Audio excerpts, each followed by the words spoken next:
Welcome back. Today, we're jumping right back into the action with part 2 of our explainer on offshore drilling rig electrical drive systems. If you're ready to master the smaller end of the motor lineup and uncover the engineering behind some seriously rugged rig transformers, well, you're in exactly the right place. Let's get straight to it. Just a super quick recap of the two heavyweights we covered in our last explainer, the HXR450LM8 sitting at 820 kilowatts, and the AMA315L4 pushing a massive 950 kilowatts. And remember, the really crucial takeaway for that AMA315L4 wasn't just the raw power, it was that critical 120 kilonewton radial force rating that keeps it surviving under heavy sideways loads. Okay, let's dive into this next section. Smaller motors, specifically looking at the HXR and AMA series. So, we're moving away from the giants for a minute to look at the smaller end of the rig's motor lineup. Because, out on a drilling rig, bigger absolutely isn't always better. Here's your first key number to know, 560. The HXR400LK6 is rated right at 560 kilowatts. This specific motor is perfectly sized for smaller auxiliary roles. Think about top drive rotation, or maybe a smaller mud pump. If you try to use an 800-plus kilowatt motor for these jobs, it would literally just be massive overkill. The 560 kilowatt HXR400LK6 gives us the exact same precise AC variable speed drive torque characteristics we need, just packaged into a much more appropriately sized footprint. Now, next up is the AMA315L4, and its rating sits at 895 kilowatts.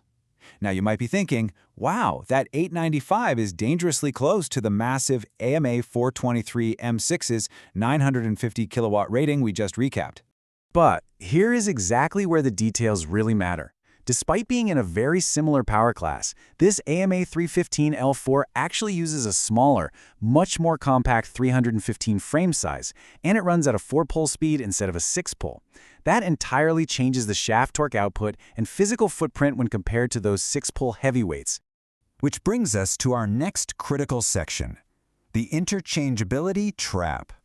This right here is a massive cognitive trap that way too many engineers fall into when they're selecting offshore motors. Let's walk through this together. We now have a complete toolkit of 4 motors.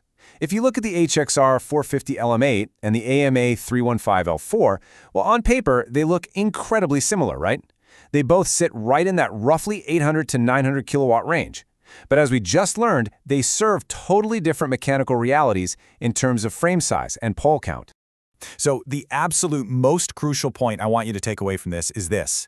Same kilowatts absolutely do not equal interchangeable motors. Swapping one for the other without rigorously checking those secondary specs pretty much guarantees you are going to end up with a mechanical mismatch out on the rig. Let's do a quick knowledge check to really lock this in. Say you're looking at 2 motors, and they're both rated right near 900 kilowatts. What specific specs must you verify before you even think about treating them as interchangeable? Well, if you said frame size, pole count, and radial force tolerance, you nailed it. The power rating is really just the start. The mechanics actually dictate the survival. Think about it. Coming into these explainers, these were probably just 4 totally unfamiliar model numbers. But now you've got a solid working reference. The 560 kilowatt XHR, the 820 kilowatt XHR, the compact 895 kilowatt AMA, and of course, that massive 950 kilowatt AMA. All right, let's pivot smoothly into section 3, dry-type transformers, specifically looking at the RAC-ISI-BLOC.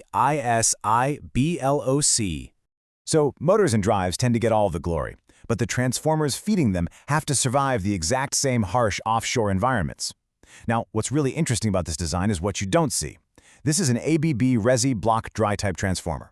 There is absolutely no oil, there's no tank, there's no massive fire suppression system built around it. It's just a really striking, tankless design, where resin-impregnated glass fiber bands are wrapped right around the copper windings, just sitting there in the open air. So why design it this way? Well, that resin cast winding essentially creates a single solid mechanical block. This effectively gives the unit built-in short-circuit strength. When a massive short-circuit fault current surges through, the winding physically cannot deform the way a loosely wound coil would, simply because the resin has already permanently locked that geometry in place. It's brilliant. Let's see how this translates directly into the nitty-gritty offshore commissioning details. When we contrast this resi block construction with traditional transformers, a massive difference emerges regarding silicon. Traditional units will often use silicone-based coatings, whereas the resi block is entirely 100% silicone-free. And here is exactly why this matters for you, and why zero silicon is honestly way more important than it might sound. Silicon compounds have a really nasty habit of migrating.